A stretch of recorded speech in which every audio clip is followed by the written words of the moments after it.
ابو مسلم جی ابو مسلم اور خلیفہ صفا کے اندر جو ایک طرح کی وہ ایک حالات کشیدہ ہو گئے. جو خلیفہ صفا ہے وہ ابو مسلم کے اقتدار کو کم کرنا چاہتا ہے کیونکہ وہ بہت زیادہ اسٹرانگ ہو گیا ہے. تو وہ کس طرح کم ہوتا ہے بڑی ابو مسلم. بسم اللہ الرحمن الرحیم۔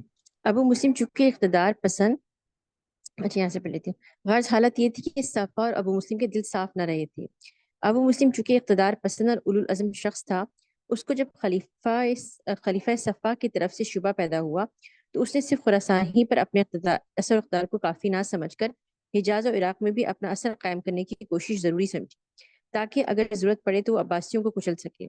ایک ایسے شخص کا جو دعوت عباسیہ کو کامیاب بنا چکا تھا، حجاز اور عراق اور تمام اسلامی ممالک میں اپنی قبولیت بڑھانے کے کام پر مخفی طریقے سے آمادہ ہو جانا کوئی تعجب کی بات نہ تھی، لیکن اس کو یہ بات یاد نہ رہی کہ اس کے مقابلے پر وہ خاندان ہے جس میں محمد بن علی اور ابراہیم بن محمد جیسے شخص یعنی بانی تحریک عباسیہ پیدا ہو سکتے ہیں اور خلافت بنو امیہ کی بربادی سے فارغ ہو کر ابھی اس پر قابض ہوئے ہیں۔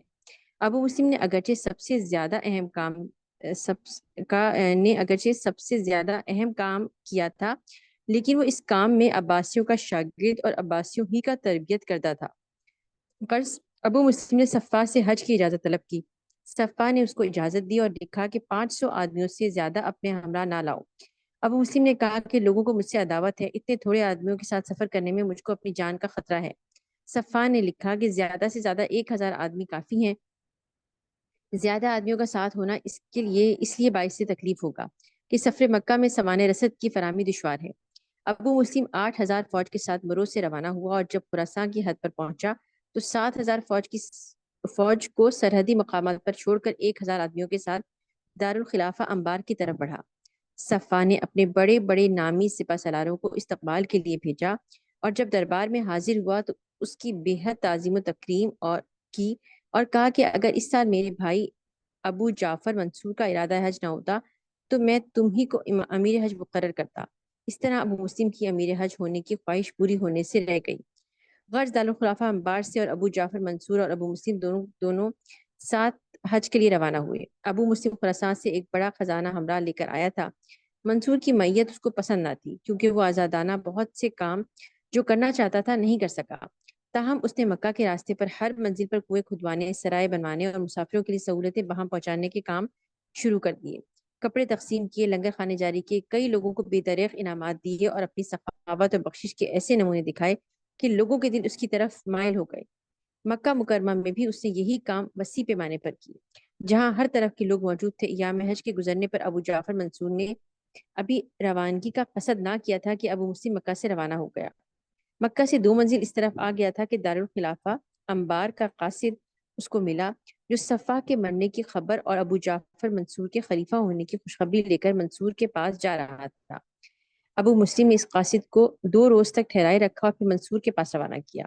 منصور کو ابو مسلم کے پہلے ہی روانہ ہونے کا ملال تھا۔ اس بات کا ملال اور ہوا کہ ابو مسلم نے اس خبر کے سننے پر منصور کو خلافت کی مبارکباد نہیں بھیجی، بیعت کے لیے بھی نہیں ٹھہرا، حالانکہ سب سے پہلے اسی کو بیعت کرنی چاہیے تھی اور کم از کم منصور کے آنے تک اسی مقام پر قیام کرنا نہایت ضروری تھا کہ دونوں ساتھ ساتھ سفر کرتے۔ ابو جعفر منصور یہ خبر سنتے ہی فوراً مکہ سے روانہ ہو گیا، لیکن ابو مسلم اس سے آگے سفر کرتا ہوا انبار پہنچا۔ اس کے بعد منصور داخل دارالخلافہ ہوا۔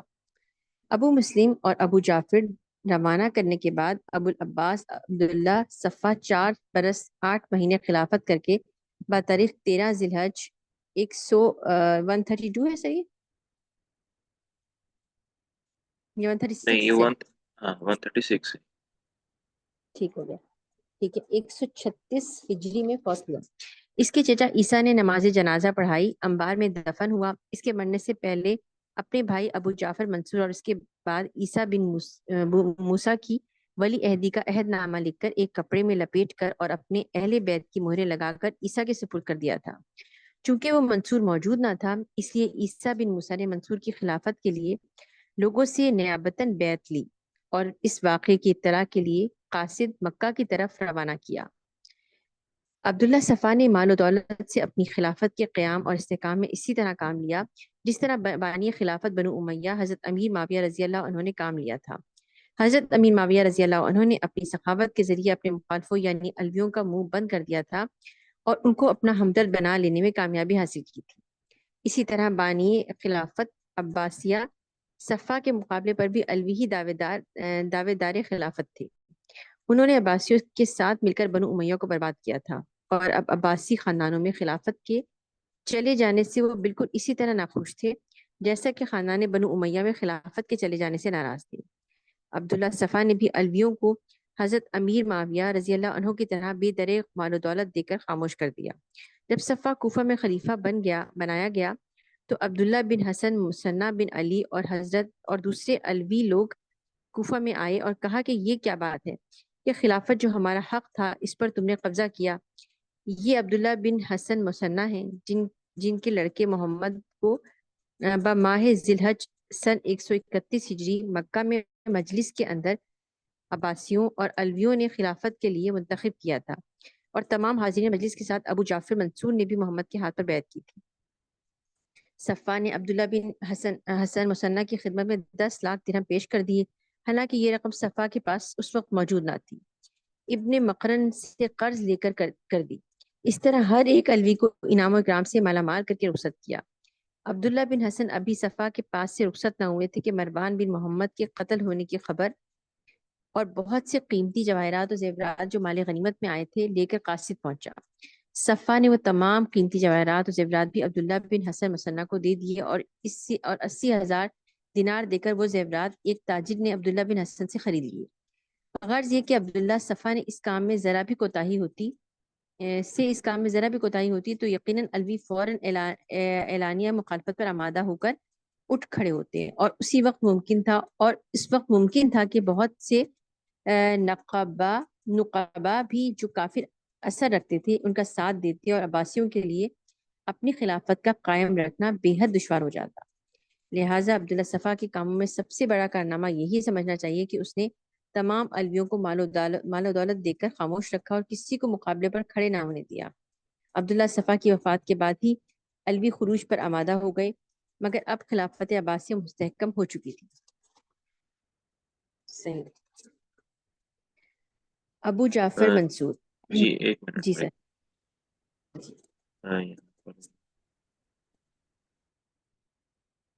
اچھا تو یہ وہ جو میپ ہے یا ڈائیگرام ہے وہ ہمارے سامنے، تو یہ ابو عباس صفا ہے، اس کی خلافت کا جو زمانہ ہے وہ ختم ہو چکا ہے۔ اب اس کے دوسرے بھائی ابو جعفر منصور جو ان سے چھوٹے ہیں ان کی دار حکومت آئی ہے۔ ٹھیک ہے، ابو عباس صفا کا جو دوسرا بھائی ہے، چھوٹا بھائی، وہ خلیفہ بنے گا۔ جیسے ابو صفا کے بھائی ہیں، یہ دوسرے بھائی ہیں یہ؟ جی جی، تین بھائی ہیں نا، ابراہیم جس نے پہلے کام شروع کیا تھا لیکن اس کو خلافت نہیں ٹھیک ملی، وہ ٹھیک پہلے اس کا انتقال ہو گیا۔ ٹھیک ہو گیا۔ اب تیسرے بھائی ہیں ابو جعفر منصور، اس کو ملی۔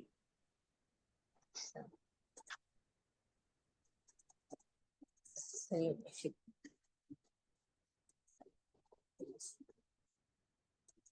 صحیح۔ ابو جعفر منصور۔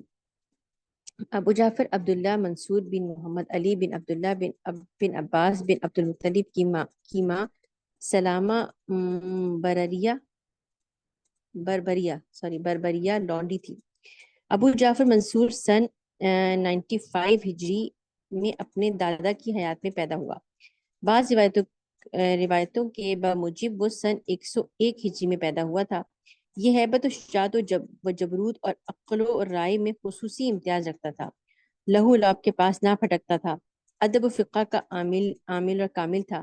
اس نے حضرت امام ابو حنیفہ رحمۃ اللہ علیہ کو عہدہ قضا سے انکار کرنے کے جرم میں قید کر دیا تھا۔ عہدہ ہاں، قضا قضات، کا صحیح کہیں گے؟ چیف جسٹس، اچھا، ٹھیک۔ جیسے چیف جسٹس ہوتا ہے نا، جیسے بڑا جج ہوتا ہے، امام ابو حنیفہ اچھا، رحمۃ اللہ کو وہ بنانا چاہتے تھے، لیکن انہوں نے انکار کر دیا، تو اس وجہ سے انہوں نے پھر قید کر دیا ان کو، اور قید خانے میں ہی ان کا انتقال ہوا۔ اچھا اچھا، ٹھیک ٹھیک ٹھیک۔ اس نے حضرت امام ابو حنیفہ رحمۃ اللہ علیہ کو عہد قضاء سے انکار کرنے کے جرم میں قید کر دیا تھا۔ انہوں نے قید خانے ہی میں انتقال کیا۔ بعض کا قول ہے کہ امام ابو حنیفہ رحمۃ اللہ علیہ نے منصور پر خروج کرنے کا فتویٰ دیا تھا، اس لیے ان کو زہر دلوایا گیا۔ منصور نہایت فصیح و بلیغ اور خوش تقریر شخص تھا، حرص و بخل سے اس کو محتمم کیا جاتا ہے۔ عبد الرحمن بن معاویہ بن حشام بن عبد الملک اموی نے سن 138 ہجری یعنی منصور کے عہد خلافت میں اندلس کے اندر اپنی حکومت و خلافت قائم کر لی تھی۔ وہ بھی ایک بربریہ کے پیٹ سے پیدا ہوا تھا، اسی لیے لوگ کہتے ہیں کہ اسلام کی حکومت بربریوں ہی میں تقسیم ہو گئی۔ ابن یہ یہ اکاثر نے یہ پتہ ہے نا عبد الرحمن بن معاویہ کون ہے؟ عبد الرحمن بن معاویہ یہ وہی شخص ہے جس نے اندلس میں جا کے اموی حکومت دوبارہ قائم کی تھی۔ صحیح، اس میں سر یہ امیر معاویہ کی حکومت نا، یعنی نہیں، اموی حکومت نا، سے کون سی حکومت قائم کی تھی انہوں نے؟ عبد الرحمن بن سر آپ کی آواز کٹ رہی ہے۔ عبد الرحمن بن معاویہ جو ہے، اس نے جب دیکھا کہ بنو عباس کی طرف سے بہت ظلم ہو رہا ہے، جب امویہ کو چن چن کے قتل کیا گیا تھا، تو وہ بھاگ کے اندلس چلا گیا تھا، وہاں جا کر اس نے اپنی حکومت بنا لی تھی۔ جی جی جی جی جی، صحیح سے اس نے بھی کافی بھی 800 سال تک جو رہی تھی حکومت۔ جی جی جی، اور اسی کی بات ہو رہی ہے۔ وہ ٹھیک بھی ہو ایک گیا، سو ٹھیک ہے، اٹھتیس میں صحیح شروع صحیح۔ ہوئی تھی۔ اچھا، شروع میں صحیح ہے، ٹھیک ہو گیا۔ عبد الرحمن بن معاویہ بن حشام بن عبد الملک اموی نے سن 138 ہجری یعنی منصور کے عہد خلافت میں اندلس کے اندر اپنی حکومت اور خلافت قائم کر لی تھی۔ وہ ایک بربریہ کے پیٹ سے پیدا ہوا تھا، اسی لیے لوگ کہتے ہیں کہ اسلام کی حکومت بربریوں ہی میں تقسیم ہو گئی۔ ابن عکاسی نے لکھا ہے کہ جب منصور طلب علم میں ادھر ادھر پھرا کرتا تھا، ایک روز کسی منزل پر اترا تو چوکیدار نے اس سے 2 درہم محصول کے مانگے اور کہا کہ جب تک محصول نہ ادا کرو گے منزل پر نہ ٹھہر سکو گے۔ منصور نے کہا کہ میں بنو ہاشم میں سے ہوں، مجھے معاف کر دو، مگر وہ نہ مانا۔ منصور نے کہا کہ میں قرآن مجید جانتا ہوں، مجھے معاف کر دو۔ اس نے پھر بھی نہ سنا۔ منصور نے کہا کہ میں عالم فقیہ اور ماہر فرائض ہوں، وہ پھر بھی نہ مانا۔ آخر منصور کو 2 درہم دینے ہی پڑے۔ اسی روز سے منصور نے ارادہ کر لیا تھا کہ مال و دولت جمع کرنا چاہیے۔ منصور نے ایک مرتبہ اپنے بیٹے مہدی کو نصیحت کی کہ بادشاہ بغیر رعایا کی اطاعت کے قائم نہیں رہ سکتا، اور رعایا بغیر عدل کے اطاعت نہیں کر سکتی۔ سب سے بہتر آدمی وہ ہے جو باوجود قدرت عفو کرے، اور سب سے بیوقوف وہ ہے جو ظلم کرے۔ کسی معاملے میں بلا غور و فکر حکم نہیں دینا چاہیے، کیونکہ فکر و تأمل ایک آئینہ ہے جس میں انسان اپنی حسن اور قبح کو دیکھ لیتا ہے۔ دیکھو، ہمیشہ نعمت کا شکر کرنا کیا لکھا ہے، مقدرت کیا ہے، مقدرت میں مقدرت میں مقدرت مقدرت سوری کیا ہے، مقدرت مقدرت میں مقدرت میں مقدرت اوکے، مقدرت میں عفو کرنا، یعنی قدرت ہوتے ہوئے آپ درگزر کر دیں، معاف کر دیں۔ ٹھیک ہو گیا۔ تالیف قلب کے ساتھ اطاعت کی امید رکھنا۔ تالیف قلب کا میننگ کیا ہوگا سر یہ؟ دل جوئی کرنا، دل جوڑنا کسی۔ اچھا، دل جوڑ، دل جوڑ، ٹھیک ہو گیا۔ تالیف قلب کے ساتھ اطاعت کی امید رکھنا، فتح یابی کے بعد تواضع اور رحمت اختیار کرنا۔ عبداللہ بن علی، منصور کے چچا عبداللہ بن علی کو عبداللہ صفا نے خراسانی اور شامی لشکر کے ساتھ اپنی موت سے پہلے سائفہ کی طرف روانہ کر دیا تھا۔ محرم سن 137 ہجری میں منصور انبار میں پہنچ کر تخت نشین خلافت ہوا تھا۔ عیسیٰ بن موسیٰ نے صفا کی وفات سے عبداللہ بن علی کو بھی اطلاع دی تھی اور لکھا تھا کہ صفا نے اپنے بعد منصور کی خلافت کے لیے وصیت کی ہے۔ عبداللہ بن علی نے لوگوں کو جمع کر کے کہا کہ عبداللہ صفا نے جب مہم ہیران کے لیے فوج روانہ کرنی چاہی تو کسی کو اس طرف جانے کی ہمت نہ ہوئی۔ صفا نے کہا تھا کہ جو شخص اس مہم پر جائے گا وہ میرے بعد خلیفہ ہوگا۔ چنانچہ اس مہم پر روانہ ہوا اور میں نے ہی مروان بن محمد اور دوسرے اموی سرداروں کو شکست دے کر اس مہم میں کامیابی حاصل کی۔ سب نے اس کی تصدیق کی اور عبداللہ بن علی کے اب ہاتھ پر بیعت کری۔ یہ سمجھ میں آ رہی ہے بات کیا ہو رہی ہے؟ نہیں سر، آپ تھوڑا سا وہ کر دیں اس کو جو ہے نا۔ جو پہلے خلیفہ تھا صفا، اس کا چچا تھا عبداللہ بن علی، اس کا یہ ٹائٹل لکھا ہوا ہے عبداللہ بن علی۔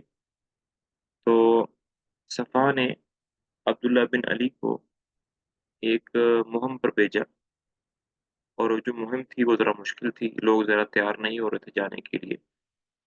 تو لوگوں کو حوصلہ افزائی کرنے کے لیے اس نے کہا کہ جو بھی اس جائے گا نا اس مہم پر، وہ میرے بعد خلیفہ ہوگا۔ لیکن صفا نے مرنے سے پہلے کس کو بنا دیا خلیفہ؟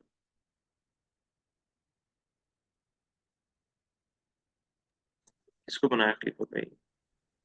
سر اس نے بنایا، اس کو بتایا عبداللہ بن علی کا۔ اچھا سر نہیں سمجھ آ رہا، بتائیے۔ اپنے بھائی کو بنا دیا نا، ابو جعفر منصور کو۔ اچھا صحیح صحیح صحیح، ٹھیک ہے۔ آپ ریڈنگ کر رہی ہیں ساتھ میں، سمجھ نہیں رہی؟ نہیں نہیں سر، سمجھ تو رہی ہوں، کبھی کبھار اتنی ساری چیزیں ہوتی ہیں کہ دماغ میں ہل جاتی ہیں، ایک ساتھ ابو بہت ساری جعفر چیزیں آ منصور، جاتی ہیں نا، ہاں۔ بہت ضروری ہوتا تو ہے۔ جی جی صفا نے یہ کہا تھا کہ جو بھی اس مہم پر جائے گا وہ میرے بعد خلیفہ بنے گا۔ تو اس کا چچا تیار ہو گیا، عبداللہ بن صفا، عبداللہ بن علی تیار ہو گیا۔ اب جب اس کو پتا چلا کہ میرے بھتیجے نے، عبداللہ صفا نے مرنے سے پہلے میرے اپنے دوسرے بھائی کو بنا دیا، مجھے نہیں بنایا، تو وہ بھی ناراض ہو گیا۔ صحیح، ٹھیک ہے، اب سمجھ میں آئی تھوڑی ٹھیک کہ ہو نہیں؟ گیا سر۔ جی جی جی سر، بالکل سر، میں لکھ چلے، بھی رہی ہوں ساتھ ساتھ۔ تو اس لیے خروج کیا ہے، کیونکہ وہ سمجھتا تھا کہ میں ہی بنوں گا خلیفہ، لیکن اس کو جب پتا چلا کہ ابو جعفر منصور بن گیا تو وہ ناراض ہو گیا۔ صحیح، ٹھیک ہو گیا۔ ٹھیک ہے، یہیں سے پڑھ لیتی ہوں، تھوڑا سا اور ریکیپ بھی ہو جائے گا۔ عبداللہ بن علی نے لوگوں کو جمع کر کے کہا کہ عبداللہ صفا نے جب مہم ہیران کے لیے فوج روانہ کرنی چاہی تو کسی کو اس طرح جاننے کی ہمت نہ ہوئی۔ صفا نے کہا کہ جو شخص اس مہم پر جائے گا وہ میرے بعد خلیفہ ہوگا۔ چنانچہ اس مہم پر روانہ ہوا اور میں نے ہی مروان بن محمد اور دوسرے اموی سرداروں کو شکست دے کر اس مہم میں کامیابی حاصل کی۔ سب نے اس کی تصدیق کی اور عبداللہ بن علی کے ہاتھ پر بیعت کر لی۔ عبداللہ بن علی نے مقام دلوک سے مراجعت کر کے مقام ہیران میں مقاتل بن حکیم کا محاصرہ کر لیا۔ 40 روز تک محاصرہ کیے رہا۔ اسی اثناء محاصرہ میں اہل خراسان سے مشتبہ ہو کر ان سے بہت سے آدمیوں کو قتل کر دیا اور حمید بن قطبہ کو والی حل مقرر کر کے خط دے کر روانہ کیا، جو ظفر بن عاصم گورنر حلب کے نام تھا۔ اچھا، اس خط میں لکھا تھا کہ حمید کو پہنچتے ہی قتل کر ڈالنا۔ حمید نے راستے میں خط کھول کر پڑھ لیا اور بجائے حلب کے عراق کی طرف چل دیا۔ ادھر منصور جب انبار میں پہنچا تو ابو مسلم بھی وہاں پہنچ چکا تھا۔ ابو مسلم نے منصور کے ہاتھ پر بیعت کر لی اور منصور نے اس کے ساتھ عزت افزائی اور دل جمی کا برتاؤ کیا۔ اسی اثنا میں خبر پہنچی کہ عبداللہ بن علی باغی ہو گیا۔ منصور نے ابو مسلم سے کہا کہ مجھ کو عبداللہ بن علی کی طرف سے بہت خطرہ ہے۔ ابو مسلم تو ایسے واقعات کا خواہش مند ہی تھا، فوراً آمادہ ہو گیا، اس طرح منصور کو بھی براہ راست احسان مند بنایا جا سکے گا۔ چنانچہ ابو مسلم کو عبداللہ بن علی کی سرکوبی پر معمور کیا گیا۔ ابن قحطبہ جو عبداللہ بن علی سے ناراض عراق کی جانب آ رہا تھا، ابو مسلم سے آ ملا۔ عبداللہ بن علی نے مقاتل بن حکیم کو امان دے دی اور مقاتل نے ہیران عبداللہ بن علی کی سپرد کر دیا۔ عبداللہ بن علی نے مقاتل کو ایک خط کے عثمان بن عبد اعلیٰ حاکم رقہ، یہ کہ اس جگہ کا نام ہے نا، یہ رقہ؟ جی جی، جگہ کا نام۔ ٹھیک ہے، حاکم رقہ کے پاس بھیجا۔ عثمان نے مقاتل کو پہنچتے ہی قتل کر ڈالا۔ اس کے دونوں لڑکوں کو گرفتار کر لیا۔ منصور نے ابو مسلم کو روانہ کرنے کے بعد محمد بن سول کو آذربائیجان سے طلب کر کے عبداللہ بن علی کے پاس دھوکہ دینے کی غرض سے روانہ کیا۔ محمد بن سول نے عبداللہ بن علی کے پاس پہنچ کر یہ کہا کہ میں نے صفا سے سنا ہے، وہ کہتے ہیں کہ میرے بعد میرا جانشین میرا چچا عبداللہ ہوگا۔ عبداللہ بن علی بولا تو جھوٹا ہے، میں تیرے فریب کو خوب سمجھ گیا ہوں، یہ کہہ کر اس کی گردن اڑا دی۔ اس کے بعد عبداللہ بن علی نے ہیران سے روانہ ہو کر نسیان، کیا کہیں گے اس کو سر، کیا پڑھیں گے؟